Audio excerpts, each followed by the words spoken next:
Ito ang mga himpilan ng Far East Broadcasting Company Philippines. Ginugunita ang pinakamagandang regalong inilaan ng Panginoong Hesukristo para sa sanlibutan ngayong Sabado de Gloria. Tapas ng Batas.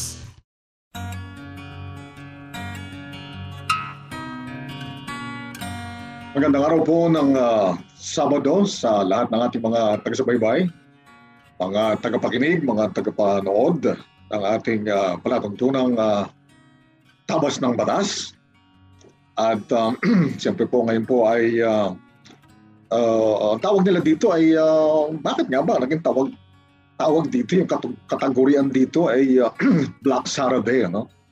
Black Saturday, siguro po kaya tinawag na Black Saturday dahil siyempre po yung historical background niya ano po ay nasa panahon noon na yung pong physical body ni Lord Jesus Christ, ano?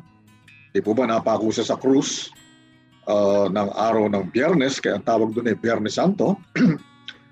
At siyempre po nahimlay siya doon sa cave, ano, na siyempre pinahiram nga lang sa kanya yun pinahiram upang doon mahimlay ang kanyang physical body pagkatapos niyang ibinigay ang kanyang buhay. Nalagutan ng hininga doon sa krus ng Kalbaryo. At habang nakahimlay siya, siyempre po kaya tinawag na marahil na Black Saturday.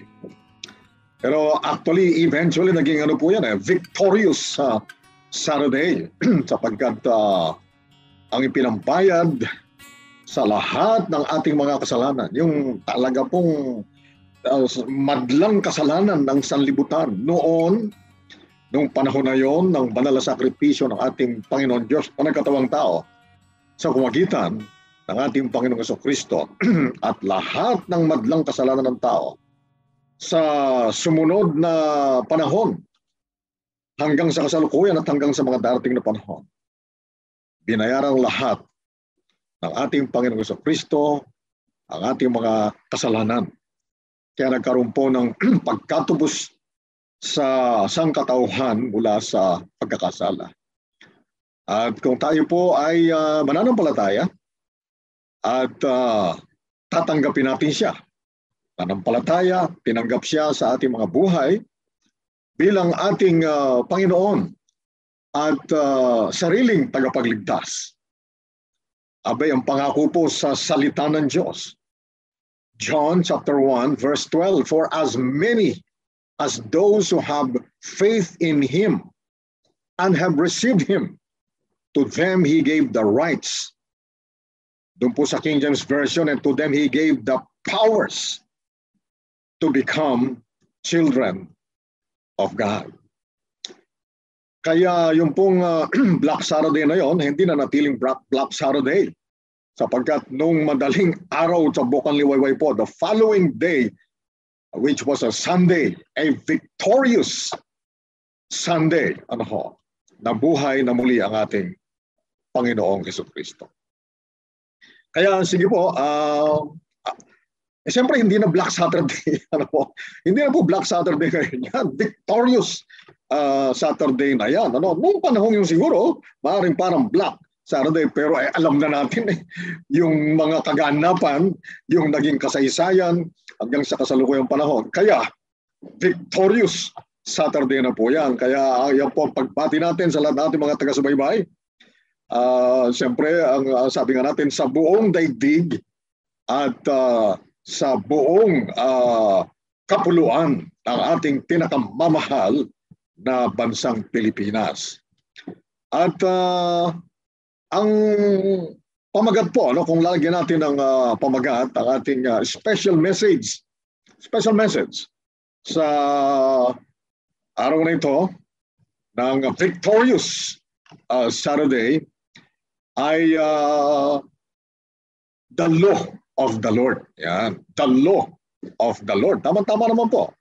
Sapagkat ang ating palatuntunan, bagamat sabi nga natin, meron tayong special program ngayon, special episode, ang ating Tabas ng Batas. Kung pinag-uusapan po natin sa ating regular programming ay ang tamang tabas ng batas.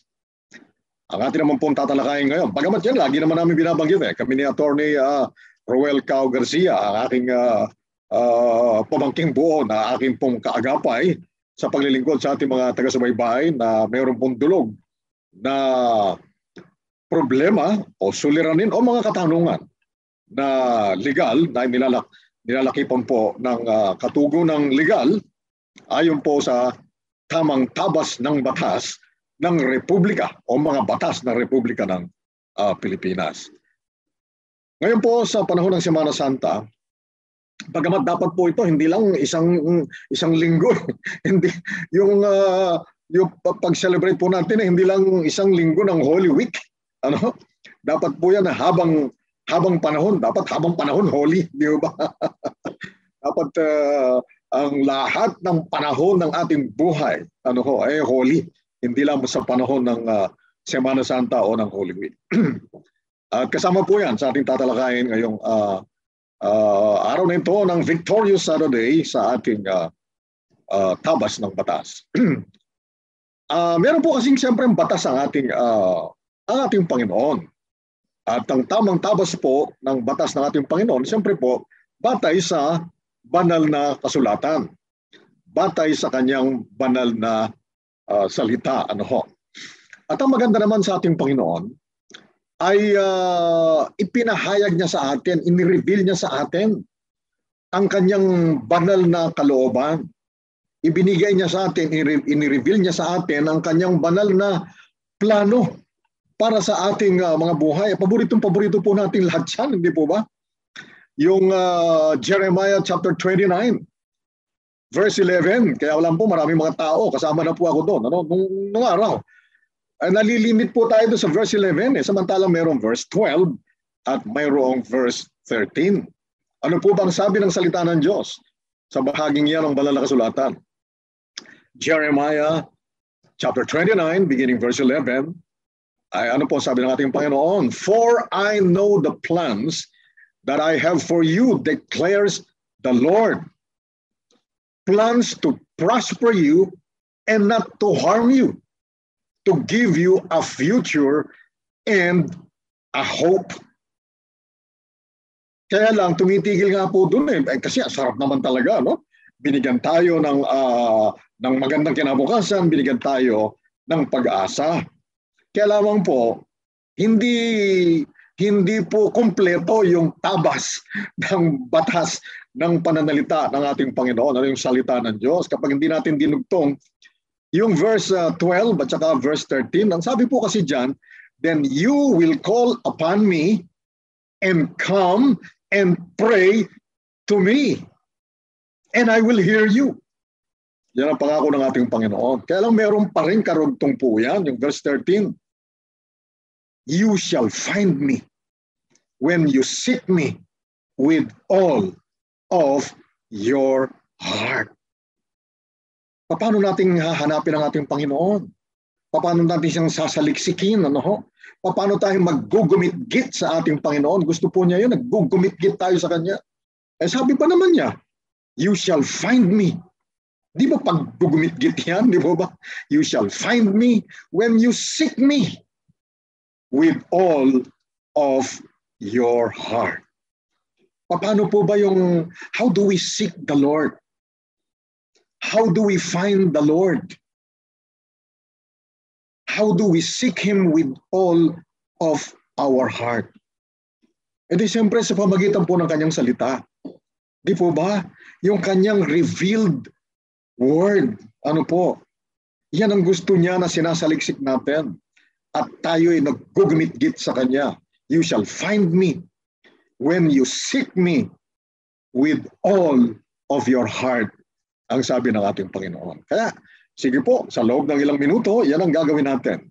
Yung pagsaliksik sa kalooban ng Panginoon, sa salita ng Diyos, yung paggugumit-git po sa ating Panginoon. O di siyempre ako po kasi ay professor ng batas, ano po, sa PUP, College of Law. Ano ho? Tinuturing po ngayon leading, one of the leading schools of law, colleges, one of the leading colleges of law among state universities in the whole country. Hindi naman po advertisement yan kasi state university nga. Di ba? Tuwan-tuwa pa nga ang gobyerno kapag pinromote po natin ang College of Law ng Polytechnic University of the Philippines, o PUP. Ano ho? By the way, ang aming pong Dean, Dean Gemelito Festin, is a very, very strong born-again Christian. Ano ho? At siya po ngayon, ang kasalukuyang presidente, tingnan nyo naman, ano po? Maliit pa lang yung aming College of Law sa PUP, pero siya po ay presidente, bukod sa Dean of the College of Law, PUP, siya po ay presidente ng Philippine Association of Law Schools all over the country. He served for one term and then he has been recently re-elected. Bakit po binabanggit yan? Hindi lang po para ma-promote yung PUP College of Law, pinopromote po natin dito, ano po, yung kahalagahan ng batas. Ano? Imagine Philippine Association of Law Schools. Ang pinopromote po dyan ay ang tamang tabas ng batas ng Republika ng Pilipinas. But at the very same time, and more than anything else, siyempre po, sabi nga natin palagi, yung tamang tabas ng salita ng ating Panginoon. Kami po mga professors of law, mahilig kami sa acronym, acrostic or acronym, kasi madaling tandaan eh. Yung mga complicated or complex legal concepts, legal terminologies, mga legal definitions, nasi-simplify po, madaling matandaan kapag gumamit ng acronyms or acrostic. At maging sa pag-aaral ng salita ng Diyos, kinakailangan meron din tayong pangwaraan, meron din tayong acronyms, o acrostics para madali pong matandaan. At siyempre, ang ating pong acrostic o acronym, I think you have correctly guessed it. Tungkol sa batas, then law. O how do you spell law? Then law, L-A-W. Law. Kasi nga po, di po ba, nabanggit ko na kanina, giveaway na nga, di po ba? Kumbaga, I already hinted at the beginning of this message, yung tungkol sa batas ng ating Panginoon. The law of the Lord. L-A-W. Ang maganda naman po sa ating Panginoon, ang ating Lord Jesus Christ, ang sabi niya sa Matthew chapter 5 verse 17 and verse 18, do not think, sabi niya ganyan, that I have come to abolish the law. Rather, sabi ng ating Panginoon, I have come to fulfill the law. I did not come to abolish the law and the prophets. I have come to fulfill the law. So, tama-tama naman po ang ating paksa sa umagang ito ng Victorious Saturday. Ngayon, meron po kasing concept sa, hindi lang concept, principle sa batas, sa pag-aaral ng batas, sa pagsunod sa batas, sa pag-i-implement ng batas. Yung batas ng tao, batas halimbawa ng Republika ng Pilipinas. Ito po yung isang Latin maxim. Ang sabi po ay, ignorance of the law excuses no one from compliance therewith. Ignoratia lehis neminem excusat. Ibig sabihin niyan ay hindi mo pwedeng sabihin na hindi ko alam ang batas eh. Paano akong susunod?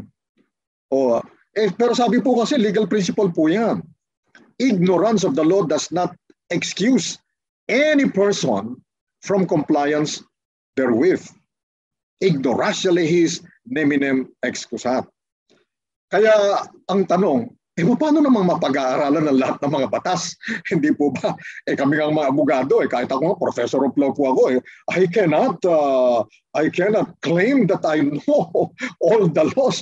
I cannot claim that I know all the articles of the Labor Code of the Philippines na yan po ang aking itinuturo. Ano? Pero alam po natin yung substance ng batas, kung paano ina-apply ang batas. At sa salita ng Diyos, ganyan din po. Ano?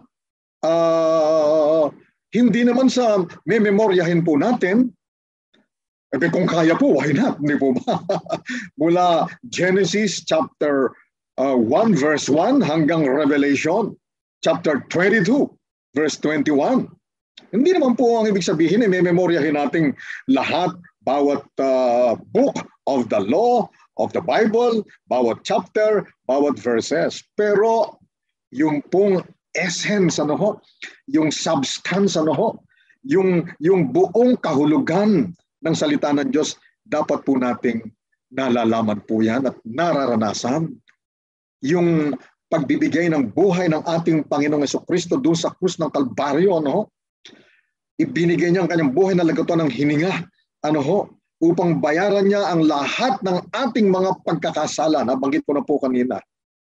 Yan po ang that is the centrality of the entire Bible from Genesis to Revelation.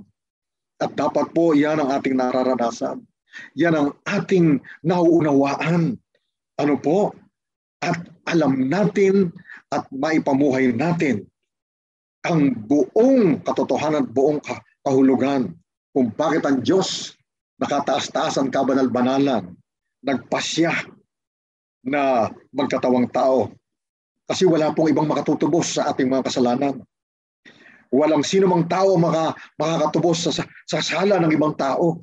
Walang anumang ibang pamamaraan ang maaaring magligtas sa atin mula sa ating pagkasadlak sa kasalanan. Tanging ang Diyos nang siya'y nagkatawang tao. Ano ho, yung kanyang dugo lamang na makapangyarihan at banal ang siyang pinanghugas sa lahat ng madlang kasalanan ng buong sangkatauhan. So yan po ang esensya. No?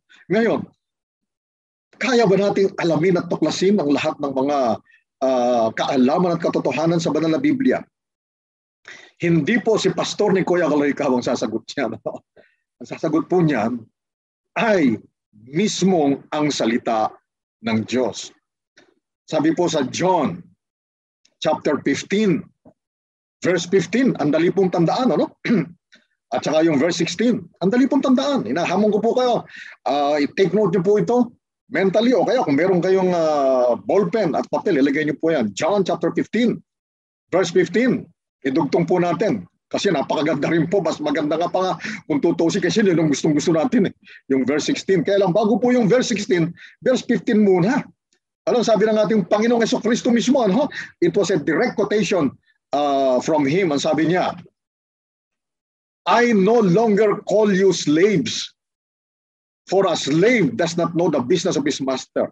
I now call you my friends, for everything that I learned from my Father, I have made known to you. Imagine, sabi ni Lord Jesus, everything that He learned from the Father, He has made known to us. Yun ang pangako ng ating Panginoon. Kaya dapat nag-aaral tayo ng Bible. Nag-aaral tayo ng bakas ng salita ng Diyos. Kasi may karugtong po yan. Yung iba kasi kasama na ako doon. Gusto natin dumidiretso agad sa verse 16 kasi naman po napakaganda ng verse 16. Sabi po dyan ni Lord Jesus Christ mismo, you did not choose me, but I chose you and appointed you to go and bear fruit that will last. And whatever you ask the Father in my name, uulitin ko po yun, yan ang gustong-gusto natin lahat. And whatever you ask the Father in my name will be given to you. Kaya po madali na pagdating sa verse 17. This is my command. Ito batas ng ating Panginoon. Ito ang tamang tabas ng salita ng Diyos. And this is my command, that you love one another. Yan. So yun po ang kabuuan ng buong tabas ng salita ng Diyos. At balikan po natin yung acronym. At dito na tayo magtatapos. Ang acronym po natin, L-A-W. Yung L stands for light. Kapag po pinag-aralan natin ang salita ng Diyos, pinagbulay-bulayan natin ang salita ng Diyos, nagkakaroon ng kaliwanagan sa ating espiritu, kaliwanagan sa ating buong kaluluwa, sa ating buong pag-iisip, sa ating puso, sa ating buong pagkatao. Kasi sinabi po ng ating Panginoon yan sa kanyang salita rin, John chapter 1, beginning verse 1 to 5. Ang sabi diyan, in the beginning was the Word, and the Word was with God, and the Word was God. Siyempre, ibig sabihin niyan and the Word is God and will forever be God. He was with God from the beginning. Through Him, everything has been made. Without Him, nothing was made that has been made. Eto na po, In Him was the life, and that life is the light of all mankind. The light shines in the darkness, and the darkness has not overcome it. So yan po, kapag tayo po ay nang hawakan, pinag-aralan natin, sinaliksik ang salita ng Diyos, nagkakaroon po ng kaliwanagan sa ating buhay. Sapagkat ang buhay ng Panginoon, nakaloob niya sa atin, yan ang liwanag na nagtagumpay laban sa kadiliman. So L stands for light. A stands for acknowledgement. Acknowledgement.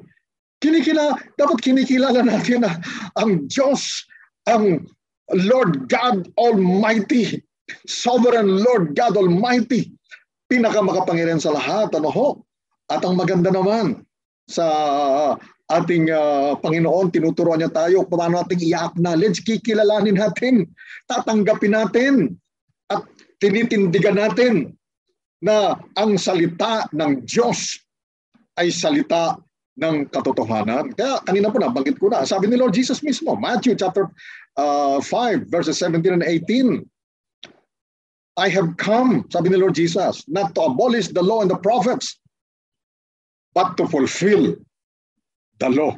Ang sabi niya, eto po maganda, pinag-aaral natin ang salita ng Diyos.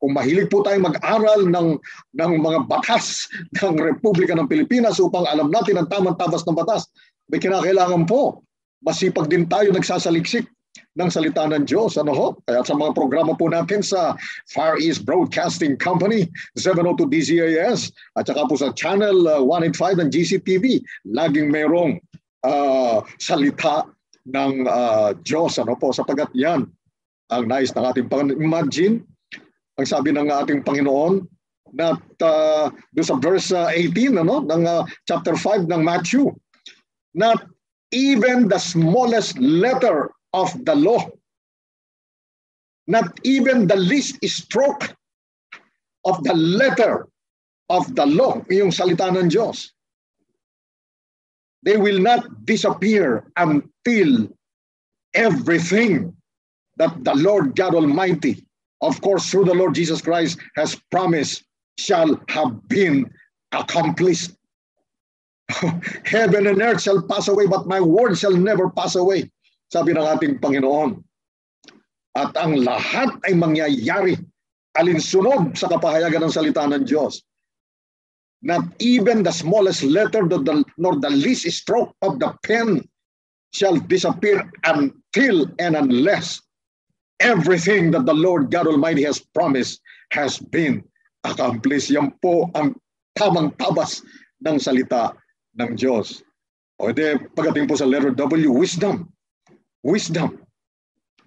Ang sabi po sa Proverbs chapter 9 verse 10, the fear of the Lord is the beginning of wisdom, and knowledge of the Holy One is understanding. So yan po, ang tamang tabas ng batas ng salita ng Diyos. At yan po natin matatagpuan, una, yung light, yung kaliwanagan. Acknowledgement, kikilalanin natin ang pinanggagalingan ng lahat ay ang Panginoon Diyos na makapangyarihan sa lahat, batay sa kanyang salita, at diyan po tayo nagkakaroon ng wisdom, ng karunungan na nanggagaling lamang sa ating Panginoon. Paano pong nangyari yan? Sa pamagitan ng banal na sakripisyo ng ating Panginoong Hesukristo. Sa pagkatapos, napakaganda po ng mga talatang ito at mga akma po sa ating paksa ngayon, sa ating mensahe. John chapter 15, beginning verse 9. Sabi po ni Lord Jesus, "As the Father has loved me, so have I loved you. If you obey my commands, you will remain in my love, just as I have obeyed my Father's commands, and I have remained in his love. I am telling you these things so that your joy may be complete, and so that my joy," yung pala sabi ng Panginoon, "I am telling you this thing," ni Lord Jesus Christ, "I am telling you these things so that my joy may be in you, and so that your joy may be complete. This is my command, that you love one another as I have loved you. Greater love has no one than this, that a man lays down his life for his friends.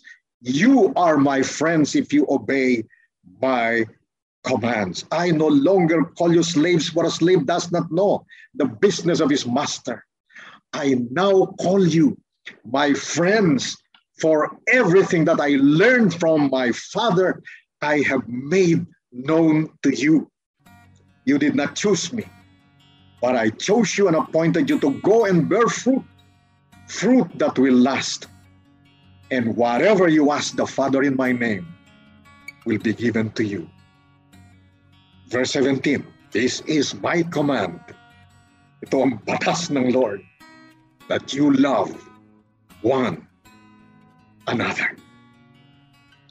So yan po ang mensahe ng ating Panginoon Diyos na makapangyarihan sa lahat para sa ating lahat sa ating pagdiriwang ng Semana Santa, lalong-lalo na itong glorious and victorious Saturday.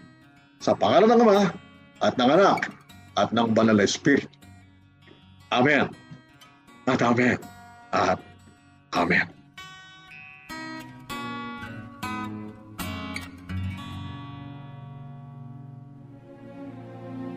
Ito ang inyong himpilan ng Far East Broadcasting Company. Iba't ibang programang nagtatanghal sa dakilang pag-ibig ng Diyos sa pamamagitan ng Kanyang bugtong na anak na si Hesukristo. Ito ang FEBC Holy Week Specials.